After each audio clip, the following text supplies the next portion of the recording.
வெளிப்படுத்தின விசேஷம் 3ஆம் அதிகாரம். Book of revelation chapter 3. Revelation 3ஆம் அதிகாரம் 10ஆம் வசனத்தை நாம் வாசிக்க கேட்போம். என் பொறுமையை குறித்து சொல்லிய வசனத்தை நீ காத்து கொண்டபடியினால் பூமியில் குடியிருக்கிறவர்களை சோதிக்கும்படியாக பூச்சக்கரத்தின் மேலெங்கும் வரப்போகிற சோதனை காலத்திற்கு தப்பும்படி நானும் உன்னை காப்பேன். ஆமென். கர்த்தருடைய நாமத்துக்கு மகிமை உண்டாவதாக. ஆண்டுடைய வார்த்தை என்ன சொல்லுகிறது? ஆண்டவர் சொல்றாரு, நீ வசனத்தை நீ காத்து கொண்டபடியினால். ஒரு அல்லே சொல்லுங்க பார்க்கலாம். நீ என் வசனத்தை காத்து கொள்ளும் போது அந்த வசனம் என்ன முடிகிறது? நானும் உன்னை காப்பேன். கையை தள்ளி சொல்லுங்க பார்க்கலாம். புரியுதா உங்களுக்கு? என் வசனத்தை நீ காத்து கொண்டபடியினால் நானும் உன்னை காப்பேன் என்று கர்த்தர் சொல்றார். கையை வைத்து நல்ல அல்லே சொல்லுங்க. இந்த நல்ல ஆராதனை நாளிலே நம்முடைய வாழ்க்கையிலே தேவனுடைய வசனம், அதை நாம் காத்து கொள்ள வேண்டும். இந்த பைபிள் எல்லாருக்கும் ஆண்டவர் லகுவாய் கொடுத்திருக்கிறார். ஒரு அல்லி சொல்லுங்க பார்க்கலாம். ஒரு நண்பர் என்னிடத்திலே ஒரு குறிப்பிட்ட என்ஜினியரிங் புக்ஸ் வேண்டும் என்று சொல்லி, அதிலே குறிப்பிட்ட ஆத்தர் இஸ் மோர் இம்பார்ட்டன்ட். புக்ஸும் கிடைக்கும், பட் பர்டிகுலர் ஆத்தர், அதை எழுதினவர் ரொம்ப முக்கியம். மோர் மார்க்கெட், மவுண்ட் ரோட், ட்ரிப்ளிகேன், எங்கெல்லாம் மிகப்பெரிய புஸ்தக கடைகள் இருக்கிறதோ அங்கெல்லாம் நான் தேடிட்டேன். கடைசியில் என் பிள்ளைங்க உதவி செய்து அமேசான் மூலமாக அந்த புத்தகத்தை எனக்கு வாங்கி கொடுத்தார்கள். பிறகு நான் என் நண்பருக்கு அதை நான் கொடுத்து அனுப்பினேன். நல்லா கவனிங்க. ஒரு புஸ்தகம், உலகத்தின் புஸ்தகங்கள் கிடைப்பதற்கு ரொம்ப கஷ்டமா இருக்கு. Because some particular author we cannot find it. ஆனா எல்லா பாஷைகளிலும் எல்லா மொழிகளிலும் லகுவாய் கிடைக்கத்தக்க அளவிலே கர்த்தர் இந்த வேதத்தை முக்கியப்படுத்தி இருக்கிறார். நல்ல கரங்களை தட்டி ஹல்லேலூயா. இயேசுவின் நாமத்திலே யுனைடெட் கிங்டம், இங்கிலாந்து போன்ற நாடுகளிலே, நாடு முழுவதும் ஒரே லாங்குவேஜ் தான் பேசுகிறான், இங்கிலீஷ். ஆனால் இந்தியாவில் போனீங்கன்னா இங்கே தமிழ், அங்கே தெலுங்கு, அங்கே மலையாளம், இங்கே கன்னடம், அங்கே ஒரியா, அங்கே குஜராத்தி, இங்கே மராத்தி, ஹிந்தி, பெங்காலி. ஒரு இந்தியாவுக்கு எத்தனை பாஷையில் புஸ்தகம் அடிக்க வேண்டியதாக இருக்கு. ஆமேன்னு சொல்லுங்க பார்க்கலாம். உலகத்தின் அனைத்து பேசப்படுகிற மொழிகளிலும் உள்ள ஒரே புஸ்தகம் இந்த வேத புஸ்தகம். பாருங்கள், ஆண்டவர் எந்த அளவிற்கு இந்த வேதத்தை அவர் ஆசீர்வதித்து வைத்திருக்கிறார். நீ பெருகவே பெருக பண்ணுவாய். நம்மை பெருக செய்த ஆண்டவர் வசனத்தை பெருக செய்திருக்கிறார். ஒரு அல்லேலூயா சொல்லுங்க பார்க்கலாம். நீங்கள நானும் பைபிள் அடிக்க 100 ரூபாய் கூட வருஷத்துக்கு கொடுத்ததில்லை. ஆனால் சில பரிசுத்தவான்கள் இன்னமும் இந்த வேதம் அடிக்க லட்சக்கணக்கான தங்களுடைய பணத்தை கர்த்தருக்காய் கொடுத்து கொண்டிருக்கிறார்கள். நல்ல அல்லேலூயா சொல்ல மாட்டேனே. நம்முடைய அகாப்பே சபை மூலமாக அநேக முறை பைபிள் சொசைட்டி ஆஃப் இந்தியாவுக்கு நாம் காணிக்கைகளை கொடுத்திருக்கிறோம். அந்த மாதிரி யாருன்னா வந்து கேட்டால் நான் சொல்வேன், ஒரு குறிப்பிட்ட சண்டே வாங்க, நாங்கள் ஒரு காணிக்கை எடுத்து உங்களுக்கு கொடுக்குறோம். Because you are going to print Bible. யோசித்து பாருங்க, நம்ம என்னைக்காவது பைபிள் அச்சடிக்க நிறைய பேர் என்கிட்ட வந்து, தயவுசெய்து யாரும் தப்பாக நினைக்காதீங்க, ஐயா ஒரு பைபிள் இருந்தால் கொடுங்கன்னு கேட்குறாங்க. 300 ரூபாய் இப்போ ஒரு பைபிள், 300 ரூபாய் ஒரு பைபிள். ஆமேன்னு சொல்லுங்க பார்க்கலாம். அப்போ நல்லா கவனிங்க.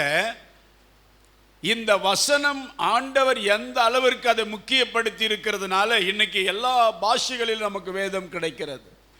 கர்த்தர் சொல்லார், நீ என் வசனத்தை காத்து கொள்வாயானால் நானும் உன்னை காப்பேன், உன் குடும்பத்தை காப்பேன், உன் பிள்ளைகளை காப்பேன், உன் எதிர்காலத்தை காப்பேன், உன் வருமானங்களை காப்பேன், உனக்கு போதுமான ஆயுசு நாட்களை தந்த உன்னை ஆசீர்வதிப்பேன். நல்ல கரம் தட்டி இயேசுவின் நாமத்தில் அல்லேலூயா. காப்பார் உன்னை என்றென்றும் வழுவாமலே,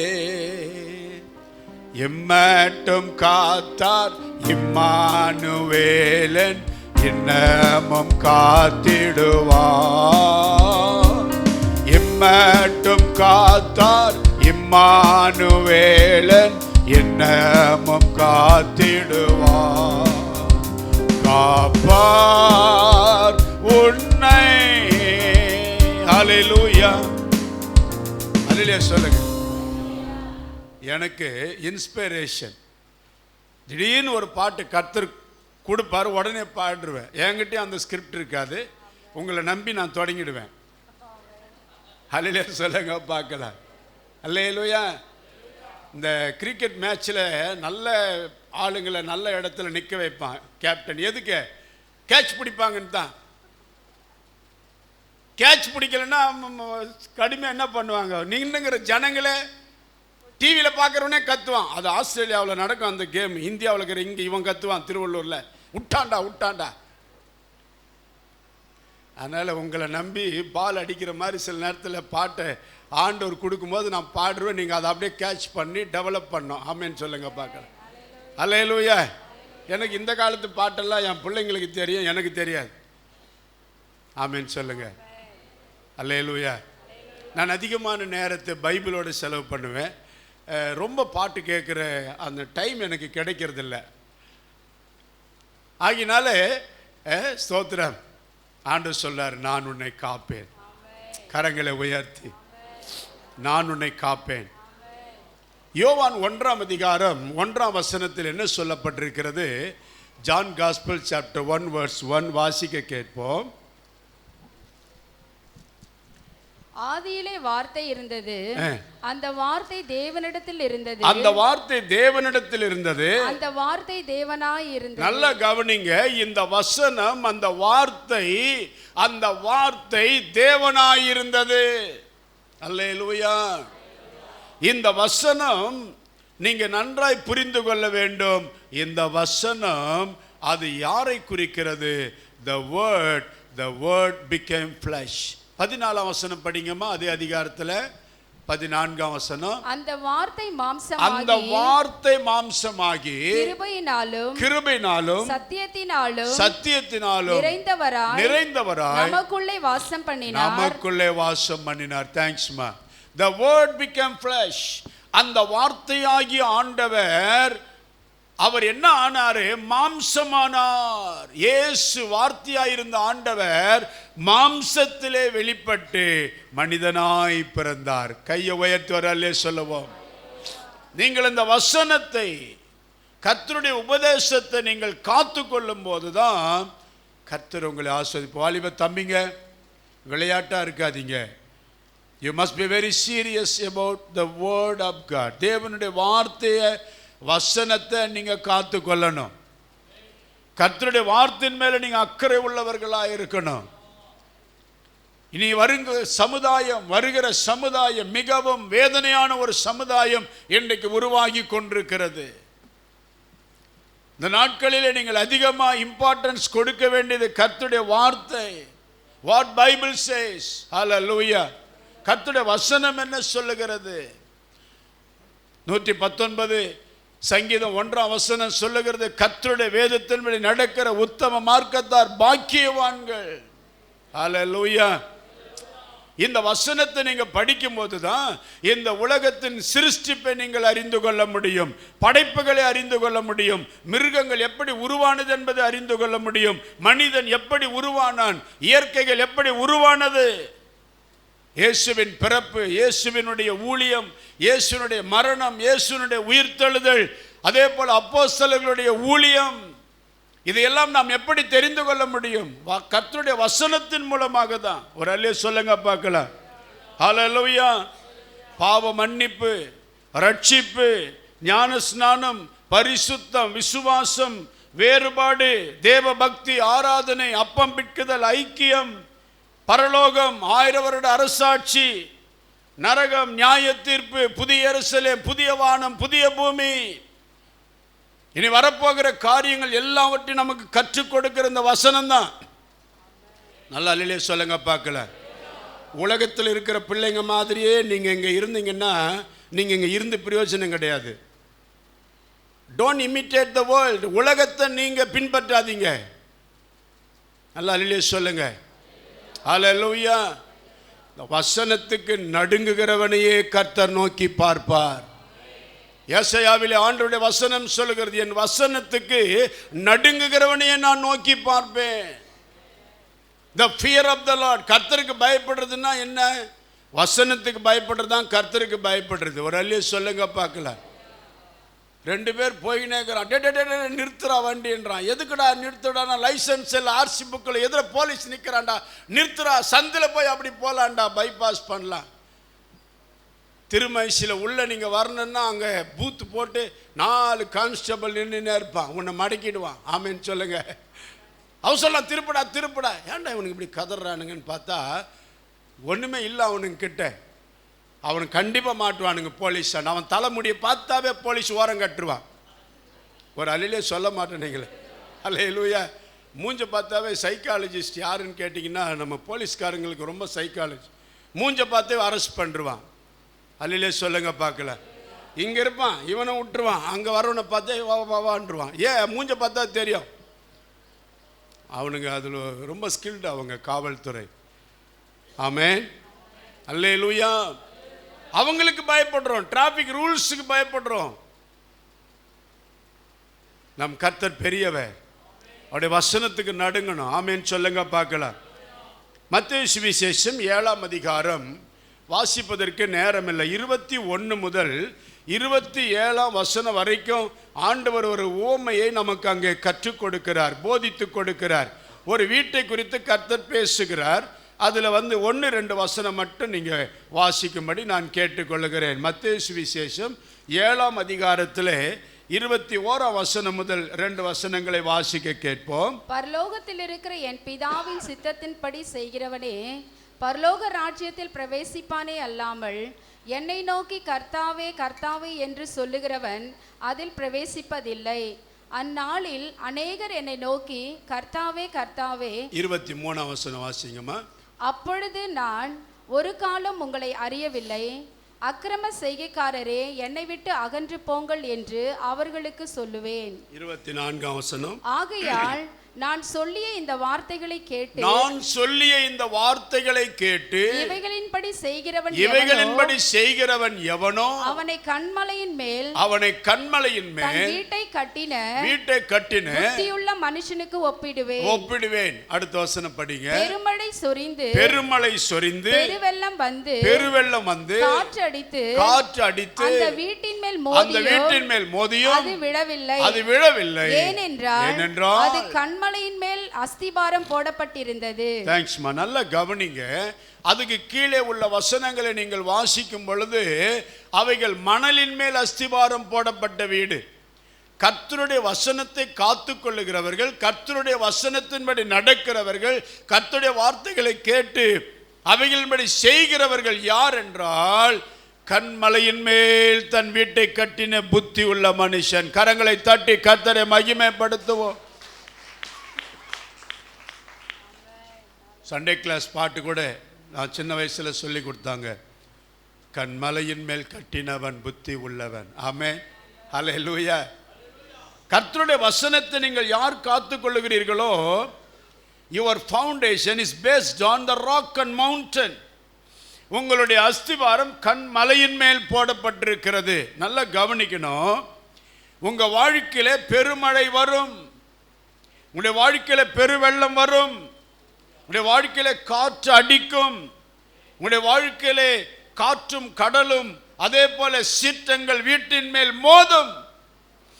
அது எதை காண்பிக்கிறது? போராட்டங்கள், கஷ்டங்கள், பாடுகள், நெருக்கங்கள், துன்பங்கள் உங்களுடைய வாழ்க்கையை சந்திக்கும் போது உங்களுடைய வாழ்க்கை நிலைத்து நிற்கும். கையை வைத்து அல்லே சொல்லுங்க பார்க்கலாம். நல்ல கரங்களை வைத்து அல்லே சொல்லுவோமா? அல்லேலூயா. யோபு என்னும் பக்தனை பார்த்து அவருடைய மனைவி சொன்னாங்க, தேவனை தூஷித்து ஜீவனை விடும். இத்தனை நாள் இந்த ஆண்டவரை ஆராதிச்சு, இந்த ஆண்டவருக்கு கோயிலுக்கு போய் காணிக்கை செலுத்தி, தசமாங்கு செலுத்தி, பலிகளை செலுத்தி என்ன பிரயோஜனம்? இந்த வதையா நம்மளை வதைக்கிறார் இந்த ஆண்டவரே. நீ அந்த ஆண்டவரை தூஷித்துட்டு, இவரெல்லாம் ஒரு கடவுளான்னு சொல்லி தூஷித்துட்டு ஜீவனை விட்டுருன்னு சொன்னாங்க. யோபு கன்மலையின் மேல் அஸ்திபாரம் போடப்பட்ட ஒரு மனிதன். யோபுடைய வாழ்க்கை வசனத்தின் மேல் தன் வாழ்க்கையை கட்டின ஒரு மனுஷன். அவர் சொன்னாரு, தேவனிடத்திலிருந்து நன்மையை பெற்ற நாம் அவரிடத்திலிருந்து தீமையும் அனுபவிக்க கூடாதோ? ஒரு அல்லே சொல்லுங்க பார்க்கலாம். எவ்வளவோ பாடுபடுகிற, சம்பாதித்து உங்களை போஷிக்கிற, நேசிக்கிற ஒரு கணவர் ஒரு வார்த்தை சொல்லிட்டா, பரவாயில்லைங்க, இத்தனை வருஷமா நீங்க எங்களுக்கு செய்யற எவ்வளோ நன்மை, ஒரு வார்த்தை தானே சொன்னீங்க, பரவாயில்லைங்க, கர்த்தர் உங்களை ஆஸ்வதிப்பார்னு யாருன்னா சொல்றீங்க? யாருன்னா சொல்றீங்க அந்த மாதிரி?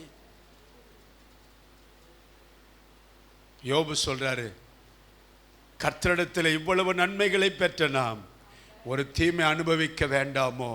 கர்த்தர் கொடுத்தார், கர்த்தர் எடுத்தார். கர்த்தருடைய நாமத்துக்கு ஸ்தோத்திரம். நல்ல கரங்களை தட்டி, ஓ எஸ், ஹல்லேலூயா. அக்கினி சூளையிலே போடப்படுகிற ஒரு நிலைமை சாத்ராக், மேஷாக், ஆபேத்நேகோ. சிங்க கபியிலே போடப்படுகிற ஒரு நிலைமை தானியேலுக்கு. அவர்களுடைய வாழ்க்கையானது கண்மலை மேல் கட்டப்பட்ட ஒரு வீட்டை போல. சமீபத்திலே போரூர் பகுதியிலே மவுலிவாக்கம், அந்த பகுதியிலெல்லாம் நான் ஊழியம் செய்திருக்கிறேன். 14 மாடி அப்பார்ட்மெண்ட் அப்படியே விழுந்து விட்டது. பேஸ்மெண்ட் பூமியில் இறங்கி விட்டது. நல்லா கவனிங்க, நம்முடைய வாழ்க்கை ஒரு வீட்டுக்கு சமமாய் கர்த்தர் பேசுகிறார். அல்லேலூயா. அதுதான் வெளிப்படுத்தல் 3:10 கர்த்தர் சொல்றாரு. திரும்ப அந்த வசனத்தை தயவுசெய்து வாசிக்க கேட்போம். வெளிப்படுத்தல் 3ஆம் அதிகாரம் 10ஆம் வசனத்தை. என் பொறுமையை குறித்து சொல்லிய வசனத்தை நீ காத்து கொண்டபடியினால் பூமியில் குடியிருக்கிறவர்களை சோதிக்கும்படியாக பூச்சக்கரத்தின் மேலெங்கும் வரப்போகிற சோதனை காலத்திற்கு தப்பும்படி நானும் உன்னை காப்பேன். நானும் உன்னை சோதனை காலத்திலே தப்பும்படி. நல்ல கவனிங்க, உங்க வாழ்க்கை வசனத்தின் மேல் ஆதாரமாய் இருக்க வேண்டும். ஆமென். சகோதரர்கள், சகோதரிகள், இந்த வேதம் தான் நமக்கு பரிசுத்தத்தை போதிக்கிறது. இந்த வேதம் தான் விசுவாசத்தை போதிக்கிறது. வசனம் தான் நமக்கு வேறுபாட்டை குறித்து போதிக்கிறது. வேறுபாட்டின் ஜீவம் இல்லாவிட்டால் இந்த சபையிலே திருவிருந்து எடுக்கிறதில் ஒரு பிரயோஜனம் இல்லை. நாம் பரலோகம் போக முடியாது.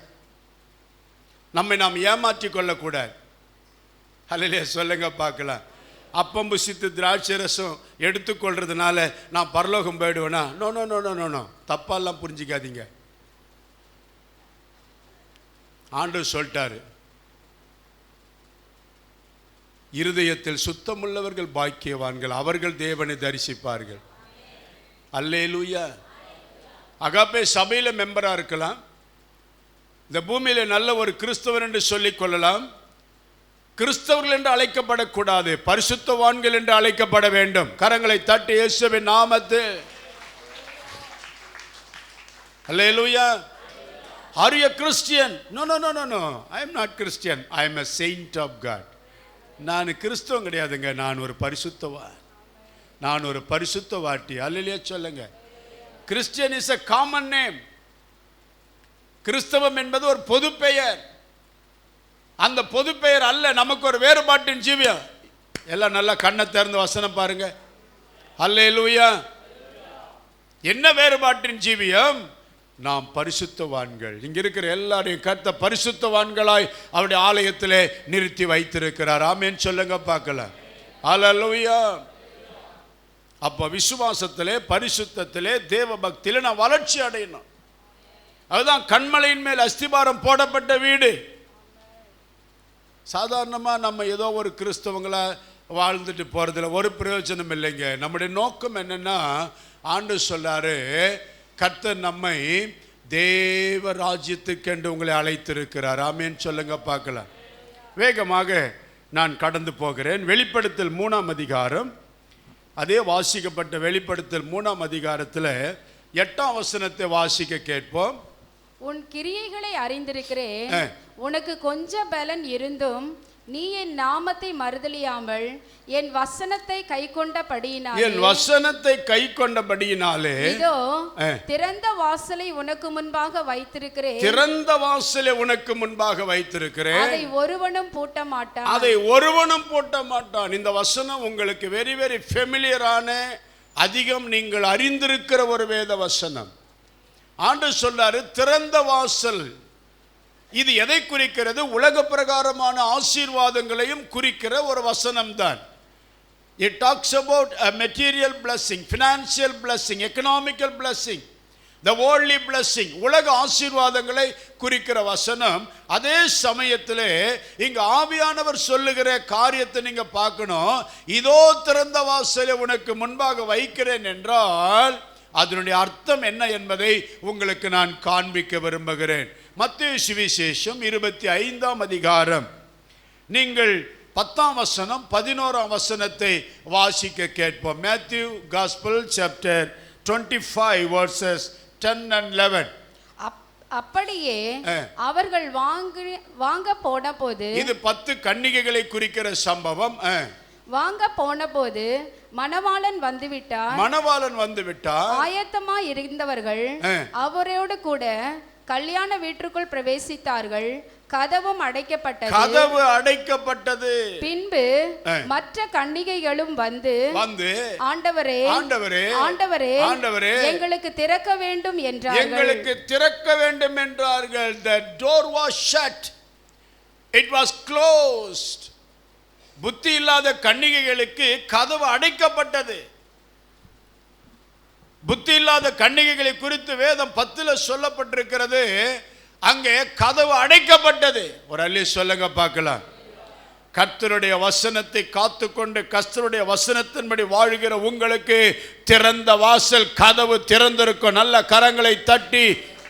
கரங்களை தட்டி இயேசுவின் நாமத்தில் அல்லேலூயா. என்ன கதவு? பரலோகத்தின் கதவு உங்களுக்கு, திறந்த வாசல் உங்களுக்கு வைக்கப்படும். நீங்கள் பரலோக ராஜ்யம் போகும் பொழுது கதவு உங்களுக்கு அடைக்கப்படுவது இல்லை. புத்தி இல்லாத கன்னிகளை பார்த்து ஆண்டவர் சொல்றாரு, கதவு அடைக்கப்பட்டது, உங்களை ஒரு காலம் நான் அறியேன். இப்ப நான் எங்கன்னா ஒரு இடத்துல உங்களை பார்த்துட்டு நீங்க யாருன்னு தெரியலையே பிரதர்ன்னு சொன்னா உங்களுக்கு என்ன கோபம் வருமா வராதா? ஆமேன்னு சொல்லுங்க பார்க்கல. என்னடா இந்த பாஸ்டர் என்ன சொல்லிட்டாரு, எல்லாரும் எதிரியும் என்ன சொல்லிட்டாரு, உங்களை யாருன்னு எனக்கு தெரியலையே.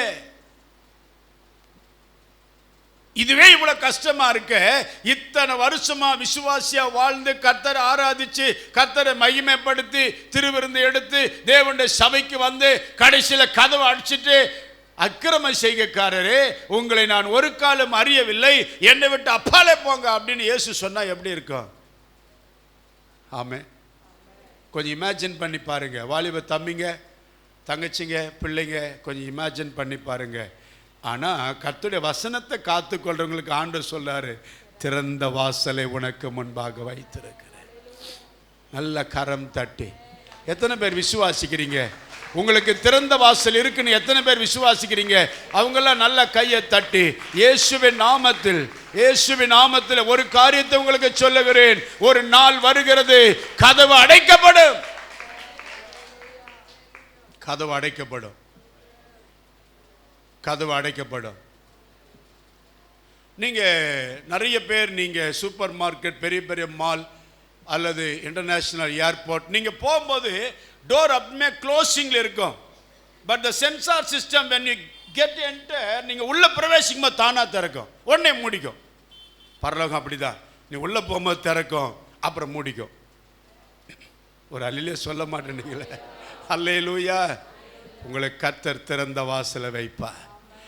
நீங்கள் ஆண்டுடைய வசனத்தை காத்துக்கொள்ளும் போது, யோவான் சுவிசேஷம் 8ஆம் அதிகாரம் 5ஆம் வசனத்தை வாசிக்க கேட்போமா? யோவான் 8ஆம் அதிகாரம் 5ஆம் வசனம்.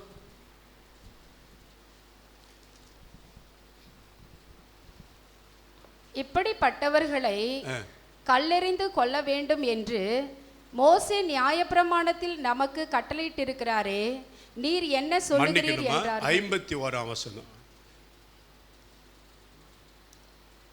ஒருவன் என் வார்த்தையை கைக்கொண்டால் அவன் என்றென்றைக்கு மரணத்தை காண்பதில்லை என்று மெய்யாகவே மெய்யாகவே உங்களுக்கு சொல்லுகிறேன் என்றார். என்ன அருமையான வசனம் பாருங்க. ஒருவன் என் வார்த்தையை கைக்கொண்டால் அவன் என்றென்றைக்கும் மரணத்தை காண்பதில்லை என்று மெய்யாகவே மெய்யாகவே. எப்படி சொல்றார் ஆண்டவர்? மெய்யாகவே. யாருக்கு? என் வார்த்தையை கைக்கொண்டால். if you keep my commandments, if you keep my words, ஆண்டுடைய வார்த்தையின்படி நீங்க வாழலன்னா கதவு அடைக்கப்படும். ஆண்டுடைய வசனத்தின்படி நீங்க வாழும்போது என்னென்னைக்கும் மரணத்தை காண்பதில்லை. ஆமென். நித்திய ஜீவன் பெற நீதிமானாய் மாற நித்திய ஜீவன் பெற நீதிமானாய் மாற ஜீவன் தரும் கடியாய்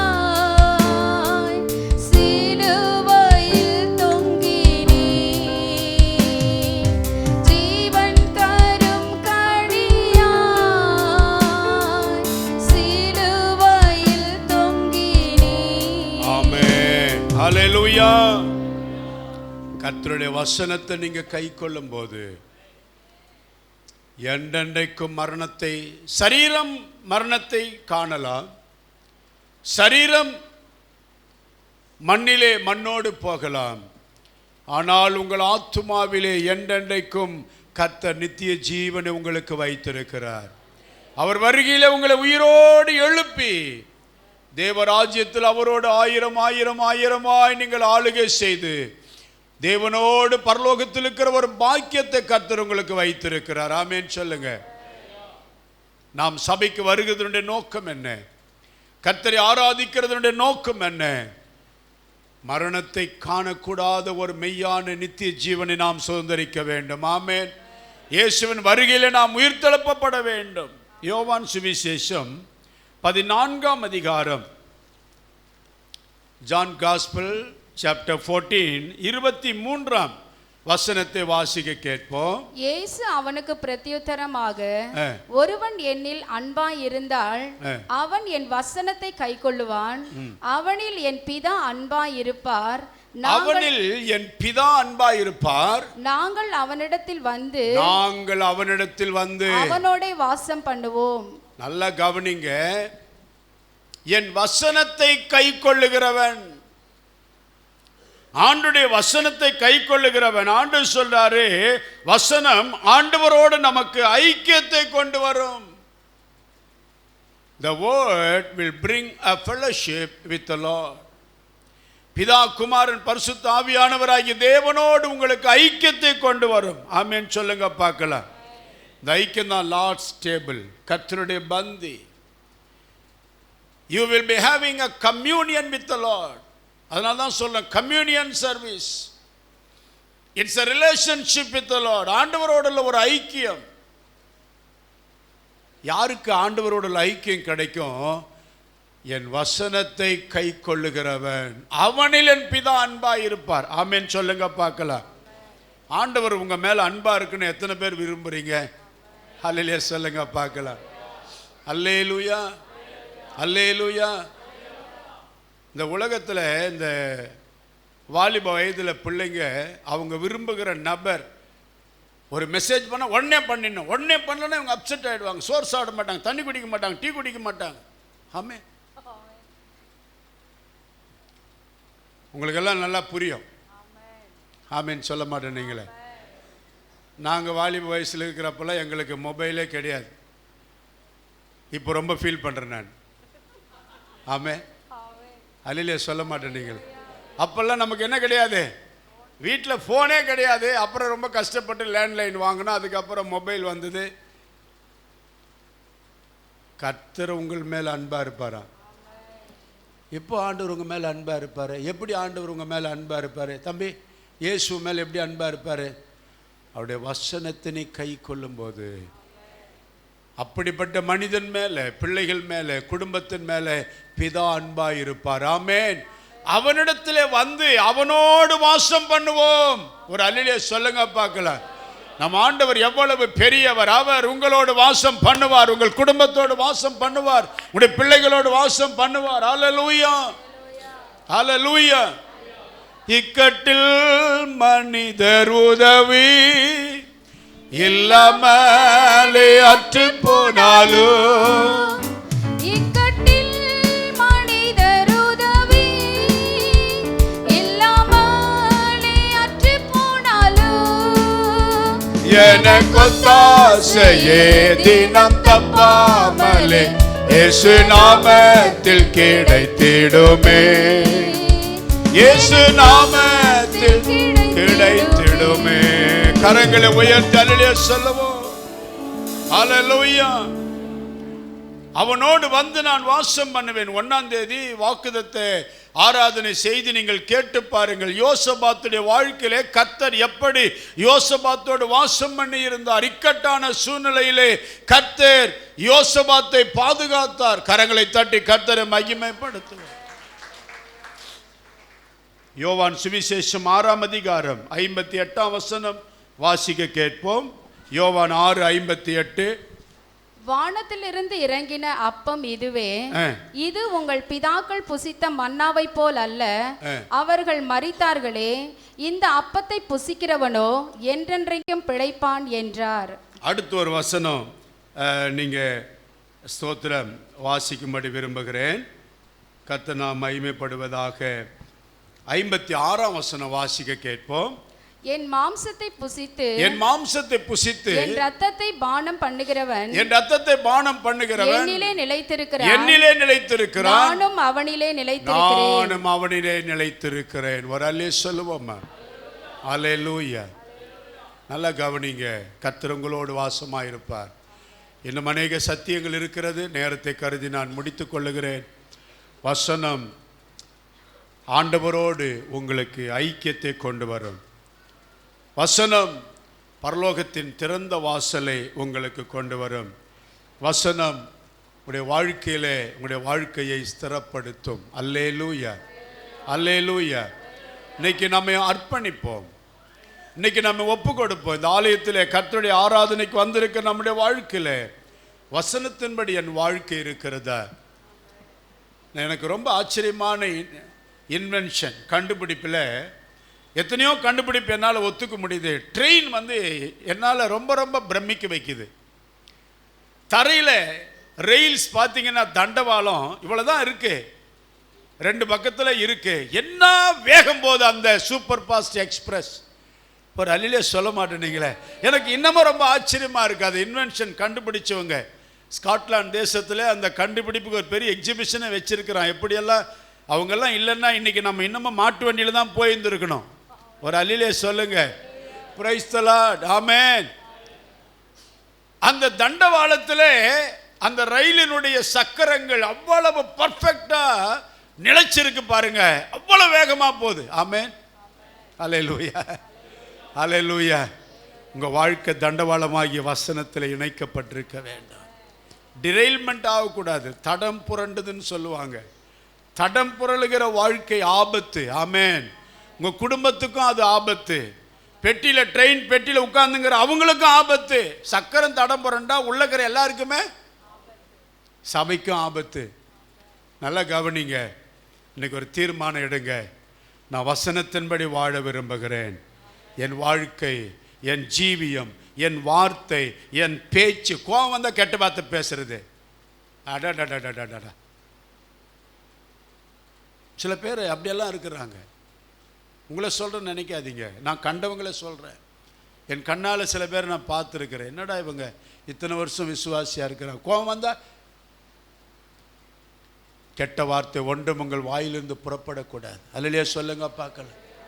சில பேர் திருட்டுத்தனமாக சாராயம் குடிக்கிறது, மதுபானங்கள் அருந்துவது, யாருக்கும் தெரியாமல், மனைவிக்கு தெரியாமல், பிள்ளைங்களுக்கு தெரியாமல், இடுப்பில் சொருவின் பார்த்து.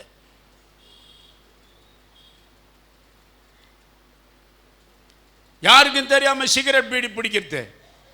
பரலோகம் போக முடியாது. நான் அப்பம் கொடுப்பேன், திராட்சை ரசம் கொடுப்பேன். இயேசு யூதாஸ் காரியத்துக்கும் உங்களில் ஒருவன் என்னை காட்டி கொடுப்பான்னு சொல்லிட்டு அவனுக்கு தான் அப்பம் கொடுத்தார், அவனுக்கு தான் திராட்சை ரசம் கொடுத்தார். ஆனால் அவன் பரலோகம் போலியே. கம்யூனியன் எடுத்தான் தானே, பரலோகம் போல பிரதர். அவனை அடக்கம் பண்ணவே ஒருத்தனை வரமாட்டேன்ட்டான். இயேசுவை காட்டி கொடுத்து செத்து போனவனை நான் ஏன்டா போய் அடக்கம் பண்ணோம்? அவனை அடக்கம் பண்ண கூட ஒருத்தனை வரல. அதனால கம்யூனியன் எடுக்கலாம், பரலோகம் போக முடியாது. அதனால தேவனுடைய சபை, பரிசுத்த சபை வாழ்க்கையில் வளர்ச்சி உண்டாகணும், ஆவிக்குரிய வாழ்க்கையில் ஒரு வளர்ச்சி உண்டாகணும், பரிசுத்தத்தில் ஒரு வளர்ச்சி, தேவ பக்தியில் ஒரு வளர்ச்சி, விசுவாசத்தில் ஒரு வளர்ச்சி. ஹல்லேலூயா! நல்ல கரங்களை உயர்த்தி ஹல்லேலூயா! ஆம் பிரியமானவர்களே, நம்முடைய வாழ்க்கை ஆண்டுடைய கரத்திலே நாம் அர்ப்பணிக்க போகிறோம். நேயர்களே, இந்த ஆராதனை உங்களுக்கு ஆசீர்வாதமாய் அமைந்தது என்று நாங்கள் விசுவாசிக்கிறோம். இந்நிகழ்ச்சியின் மூலம் நீங்கள் பெற்றுக்கொண்ட ஆசீர்வாதங்களை எங்களோடு பகிர்ந்து கொள்ளுங்கள். உங்களுடைய தெளிவான முகவரி மற்றும் தொலைபேசி எண்ணோடு சேர்த்து நீங்கள் எழுதி அனுப்ப வேண்டிய எங்களது முகவரி அகாபி கிறிஸ்துவ அசெம்பிளி, ஐதியா திருமண மண்டபம் பின்புறம், ஆயில் மில், திருவள்ளூர். எங்களது இமெயில் அட்ரஸ் agapicam1992@gmail.com. மற்றும் உங்கள் ஜெப விண்ணப்பங்களை எங்களோடு பகிர்ந்து கொள்ள நீங்கள் அழைக்க வேண்டிய தொலைபேசி எண் 9952419986 அல்லது 9445083924. தேவன் உங்களை ஆசீர்வதிப்பார்.